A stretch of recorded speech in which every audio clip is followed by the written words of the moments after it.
Hey friends, it's me, the Ebony Otaku who will not stop messing with her hair, the well-rounded nerd. I'm diving back into a series I started last year, where I was looking at my older Sailor Moon dolls compared to the newer ones that have been released and just talking about each character in the show one at a time. I really liked doing the anime reviews on my channel, and I think I've fully disclosed I'm a decent video editor. I'm not going to say I'm great, but I'm a decent video editor. I actually had to take a class on it um, in school, but I cannot crack the algorithm on how to include clips and stuff. I was like, wait a minute. I have action figures for every one of these series. Let's just use those. Why not? And that's how I will continue to talk about anime. Like there's figures that I really want from some series like Made in Abyss, but those figures are very expensive. So I'm probably gonna end up doing a 3D printing some. And then yeah. So where there's a will, there's a way. But luckily for Sailor Moon, I have been quite the avid collector for a long time. So I've got tons. So I think it's so much fun. We've done Sailor Moon. We've done Chibi Moon. I don't like her. I don't like that heifer at all. We've done Sailor Mercury, so we're doing them in order. I just did Sailor Moon and Chibi Moon together, even though she doesn't come until like, way later. But I just have to get that heifer out the way. I don't like her. That was just I understand that what's allowed in anime and other cartoons from different countries is different. We could have left a lot of that out. Okay, just the whole situation was like, no, that's a firm no. Anywho, but now we've gotten Sailor Moon, Sailor Mercury. Guess who came next? Sailor Mars. And I really like Mars. She does come across as a little bit of a heifer in, in the beginning. I'm going to take these off because they're reflecting on my light. I had to set another light up because it's very dark because we're in storm season where I live. So, could have to go to the shelter at any moment. Like, I wish I was joking. We had 15 tornadoes last week in the same day. Love spring in the South. Anywho, but Sailor Mars is a little bit of a mystery. So I'm going to start actually with this lady here. This is just, a general figure that I got. Just a little plasticine model. I've had her for, I don't know, 4 years maybe. But this one here I got back in the early 2000s. So I've had her for about 20 years or so. She's very floppy. But I've had this one for about 4 years. And I love the consistency of these two. Obviously, the reds are a little different, but they're very good at Sailor Moon about like keeping to like the nostalgia of the poses in the manga and stuff. So I really appreciate that. Mars is, you can tell this one has more of the manga face. This one has more of the anime face. But Mars is a little different than the other scouts in that she has abilities and powers separate from just being a Sailor Scout. The Sailor Scouts get, their energy and their abilities from the planets that they represent. But Mars takes it to the next level. She is actually the granddaughter of a priest. So her story is really interesting. If you the stereotypes that go into popular media, if we believe them, I'm sure everybody outside of America thinks we're just, out here in America rolling in mud and eating fried chicken all the time. But if we believe all the stereotypes that come out of Asia, every child in high school is right now on the roof of their school somehow, or they are living alone at 14 years old. Like that's what comes through.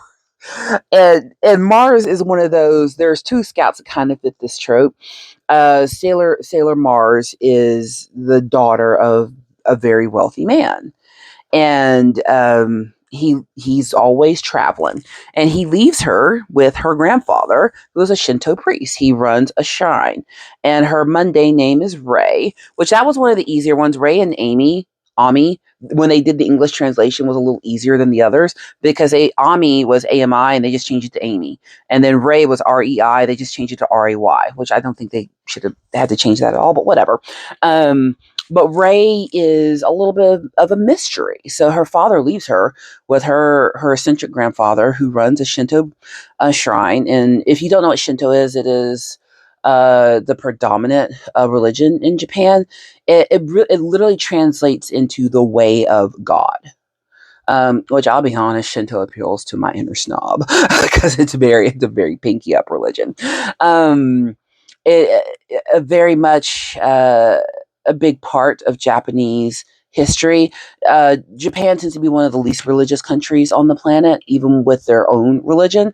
Um, but there are spots that are keeping traditions alive, and she was raised in it. When your dad runs off and leaves you to live in the shrine, things are gonna pop off. And she is very much a spiritualist. She's able to control things even without the awakening of her sailor powers because of her Shinto background.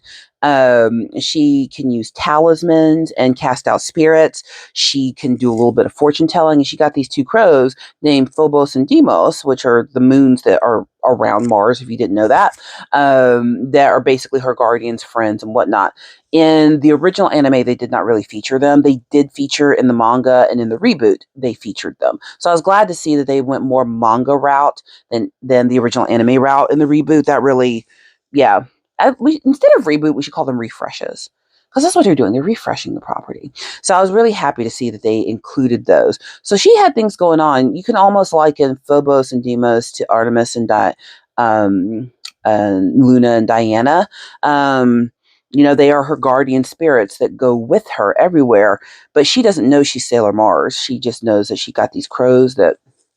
And remember what happened with Rick? Them crows will rule the world. Rick and Morty. That was a crazy episode, and I really enjoyed it. But she's just living her best life. But when people go to the shrine, they look at her as just this mystery because she's just so darn beautiful.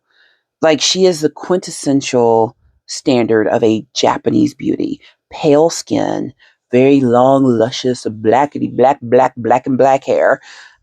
Perfect figure, just looks like a doll, basically. You've met those people who are the standard bearers for their ethnicity. Well, that's what she is. She is the standard bearer. She goes to a private school that apparently that uniform from that, when people see it, they're like, oh yeah, she go to the Pinky Up school. And she's very smart. She's not as smart as Amy, but she's still smart. She goofs off like Usagi does, or slash Serena, but she still gets good grades while goofing off. That's the difference. Like I would liken myself academically to Ray. I could goof off and still get good grades. Everyone can't do that. I can goof off and still get everything done that I need to get done. Everyone doesn't have that ability. But she's like untouchable to everyone. She's like up here on a pedestal. What she actually wants friends and to get to know girls her age. But all the girls her age look at her like she's not one of them. They've made up a mythos in their head about who she is. And the mythos is actually wrong. It's not who she is. She's actually a very fun and loving, caring person. She's just, had to learn how to bury her feelings because she doesn't have her parents around. She's living with her grandfather. She's running a shrine, and she has to be, a picture of perfection because of the position of her father. And I think that's one of the things I love about Naoko Takeuchi's writing with Sailor Moon is she said that when she was in her lowest moment, she wrote about the girls that she wished were her friends. And each one of the Sailor Scouts, like you can even look at the Legions of Warhammer this way. They represent different aspects of friends that someone would love. I've got that super pretty friend who seems aloof, but it turns out she's awesome. I've got that friend who can cook. I got the friend who fights. I got the friend who, is the goofy one that makes us all laugh. And when you put all of those different pieces together, you get the whole. I can even see that in my own friend group. We've got the ratchet one, and she's hilarious. We got Super Mom. We got super organized babysitter. We all bring something. I'm also the cook and fighter in my friend group. But to see how she took these personality archetypes that on paper should not get along and figure out how to get them to get along, I think is beautiful because that's really how friendship happens. I've got people I'm friends with that you'd wonder how we're friends, but we are. It works, it clicks. because we've decided that we just enjoy one another's company and we'd rather have each other in our lives than not in our lives. And Ray has become so accustomed to doing everything alone that even though she wants friends, it makes it hard for her to connect with people. But what's really interesting is that she's basically, her and Usagi are foils to each other. Usagi is the exact opposite of Ray. She is disorganized, only wants to eat, super boy crazy, irresponsible, not about that life of do it right. She's about that life of I'm doing me. And Ray doesn't have that luxury. Usagi has parents who want her to do better, but they're also like, it is what it is. Here's a donut. And Ray's family, she has a legacy to uphold. And I think her initial relationship with Usagi starts off as a bit of jealousy. Like Usagi admires her. So the way that they meet is Usagi and Amy go to the shrine because they hear that, there's kids disappearing as they leave the bus from the Sendai Hill Shrine, to go home. And they have to go investigate because they're Sailor Scouts. Obviously, there's a thing going on and they fix it. Blah, blah, blah, blah, blah. That's not what we're talking about. We're talking about relationships right now. But when Usagi meets Ray and sees her, she's enamored. She's like, "Oh my god, you're gorgeous. You're beautiful. Be my friend." Because I identify with that part of Usagi. I'm an extrovert. I'm just like, you want to be friends? We're friends now. Yay! And it puts Ray off at first. She's like this irresponsible, weird girl. Absolutely not. But then they go through their sailor scouting together. This is where Ray awakens because she knows something is going on. And it's giving her shrine a bad reputation because they're all like, oh, that's the shrine where kids disappear. She knows that her and her granddad have done nothing. But she ends up following Amy and Usagi into a vortex, whatever it is. And they rescue the kids. Ray awakens as Sailor Mars. It's a whole thing. But she sees Usagi as Sailor Moon and she sees her fight. And she's like, oh, this girl isn't all cupcakes and ponies. She's actually a person. And she opens her heart a little bit because with the Sailor Scouts, she's going to find, she doesn't know it yet, but she's going to find that friend group and girl group she's always wanted. And it takes her a long time to fully open up into wanting to be a friend. Not team player, she was there from the beginning. She's like, Mars, flame, shoot the arrow. Yeah, she was there. But when it came to the camaraderie of the group, she got very businesslike very fast. It was like, we need to sit, have planning meetings, do this, do that. And, Usagi's like, will there be cookies? Usagi will show up and do the thing when she needs to, but she's not going to plan to do the thing. It's just going to happen. It's not going to be on purpose, but she matures and they mature in opposite directions. Throughout the series, Sailor Moon matures into someone who runs to responsibility instead of running from it, who accepts who she is. She has to grow into it, which I think that would be a natural reaction. How dare you tell me I've got to save the planet? I'm living my best life. I don't want to save the planet. Human race needs a finish line. Okay? Gene pool needs chlorine. It's not my problem. She just wants to be a normal teenage girl, like boys, eat snack food and go to the arcade and have sleepovers. And there's nothing wrong with that. Nothing at all. Ray had responsibility and position thrust upon her because of the position of her birth. She is a shrine priestess. She comes from a respected family. She's the daughter of a businessman. She has the misfortune of having all of that and being beautiful and smart. And she goes to an expensive school. None of those things she chose, those all happened to her, but it puts her in a position. I think Ray is there in the Scouts to remind us that you can't just look at someone and decide you know what their life is like. Oh, they're so beautiful. They must not have any problems. Honey, everybody got problems. There's a whole bunch of stuff going on in Hollywood right now that should just remind everyone that everybody got problems. I'm not going to say any more about it. But she gets to show her vulnerable human side to the Scouts, which she's never had an opportunity to do that before. And over the series, she becomes more and more relaxed. Like that inner responsibility person, she's always there. But she learns to let go and enjoy the moment that she's in, to love the people that she's with, to be thankful for these small moments when she can relax, that she doesn't have to be on all the time. Which I'll be honest, I identify with that as well because, just a little peek into my world. I've been in the position of having to be the perfect black girl. Like, don't cause waves, don't have an opposite opinion, because you don't want to be that, you don't want to be that person. Just show up, shut up, and be agreeable, because that's what you have to be in this moment. And when I make friends and get to be around people that just let me let my guard down and be exactly who I am and not have to worry about, is what I'm saying going to offend someone or push them in the wrong way, or it's nice. It's nice. If you probably have people in your life who feel that way, who feel like they have to be on, that if they had the nerve to be anything other than perfect, that people would look at them funky. But then you learn not to care, and that's where the freedom is. And that's what happens to Ray. She learns not to care what people think.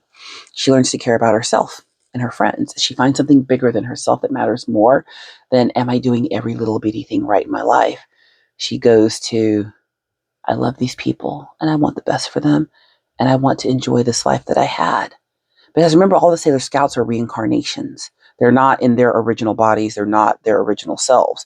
So they're getting a second chance at life because their first chance was taken from them. Queen Serenity made sure these girls got a chance to live again, and she tried to send them far enough into the future, from when the Moon Kingdom fell, that hopefully evil wouldn't follow them. They will still have their powers if needed, but she made them dormant on purpose so that if evil never showed up, they were going to just get to be normal teenage girls.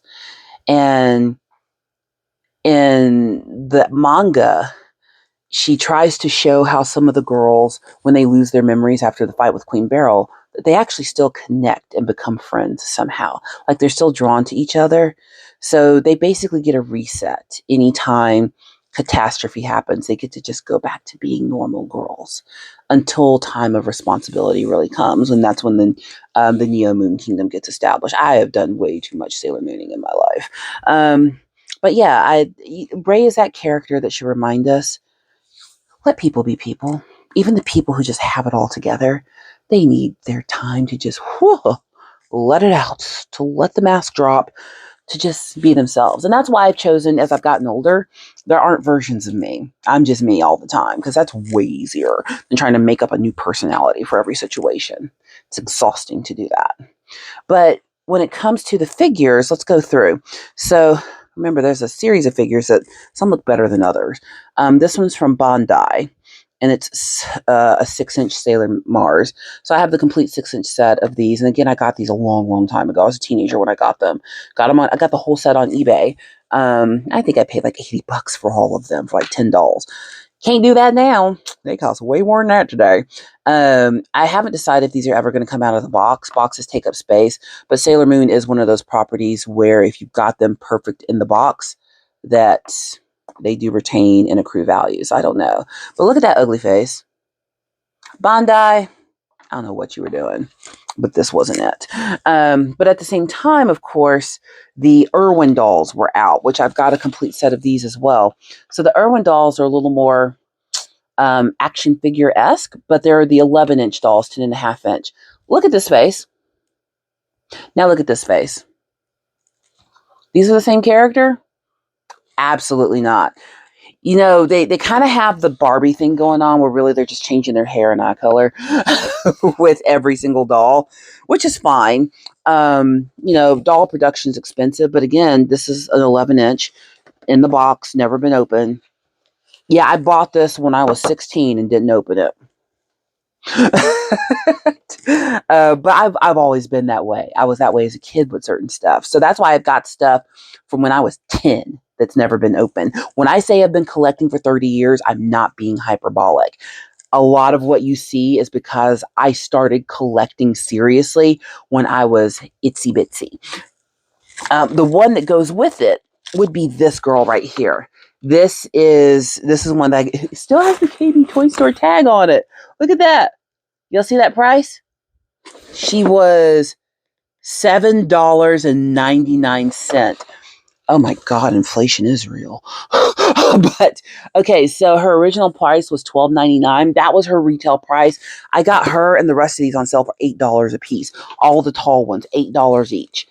And she's again still in the box. So you can see that she matches the aesthetic of her little one here. Like the colors are more matchy matchy, but again, this one's directly produced from DIC. But this is also an Irwin doll. This is DIC and Irwin. This is DIC and Irwin. This is Bandai. Um, Bandai, you missed. So I love these girls. I was very happy to have them. But then you've got to look at the brand new, the SH Figuarts, whose name I can't say. And I have not seen a set of Sailor Moon dolls that I've wanted for a really long time until these came out. I find them to be absolutely stunning. They were not cheap. It took me almost 2 years to collect all of these because each one of these is from like $49. The most expensive one I think was $80. I did not collect these all at once. It took some time.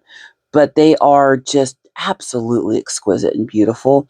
I love that they have the interchangeable faces. They've got the interchangeable hands.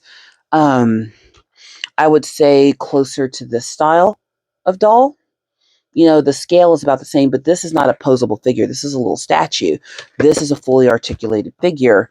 But look how much better. This does not communicate the beauty of Ray. This does.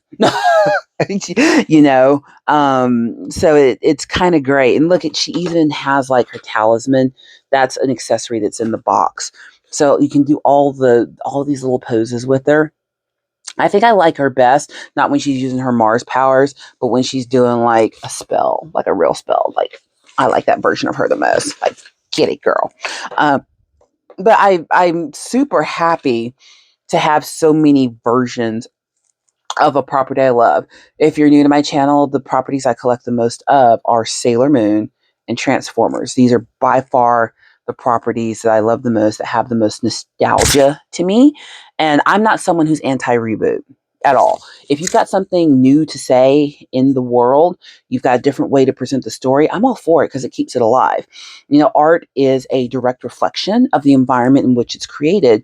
And the reason refreshes and reboots matter is because it's going to speak to a new audience differently. What kids are experiencing today is different than what kids experienced 20 years ago when I was a kid, 30 years ago when I was a kid. You know, now reboots for the sake of cash grabs, that's another discussion that I'm not having on this channel. You go find a commentary channel for that. But in general, if there's a new vision for a story, or maybe the original artist wants to make it more complete, like with Sailor Moon, they wanted to go back and Naoko Takeuchi wanted to see the story the way that she wrote it, not just the commercialization version, which I like both versions. They both have a place in my heart. Or Fruits Basket is a really good example. The original Fruits Basket anime was cute, but it did not finish the story. They went back and finished it with the reboot, the refresh. And so very well animated, well acted. The music was banging. But just good all around, like no complaints about it. Just chef's kiss, perfect. So that's what you like to see. I hope they redo Karikana, Koreshi Kanojo no Jijo, the circumstances of the boyfriend and girlfriend, because that was another one. That was a Gainax property. They're the same people that did Evangelion, but they didn't finish the story. They did a season, but there's so much more that happens in the manga. So that's when these refreshes, reboots are great. But just hey, let's make the same thing, but in a different medium, that's not my favorite. But I am very happy to have such a collection. So when I do this again, we're going in order. It'll be Sailor Jupiter next. I hope you enjoyed that. I love talking about properties I love and introducing people to them.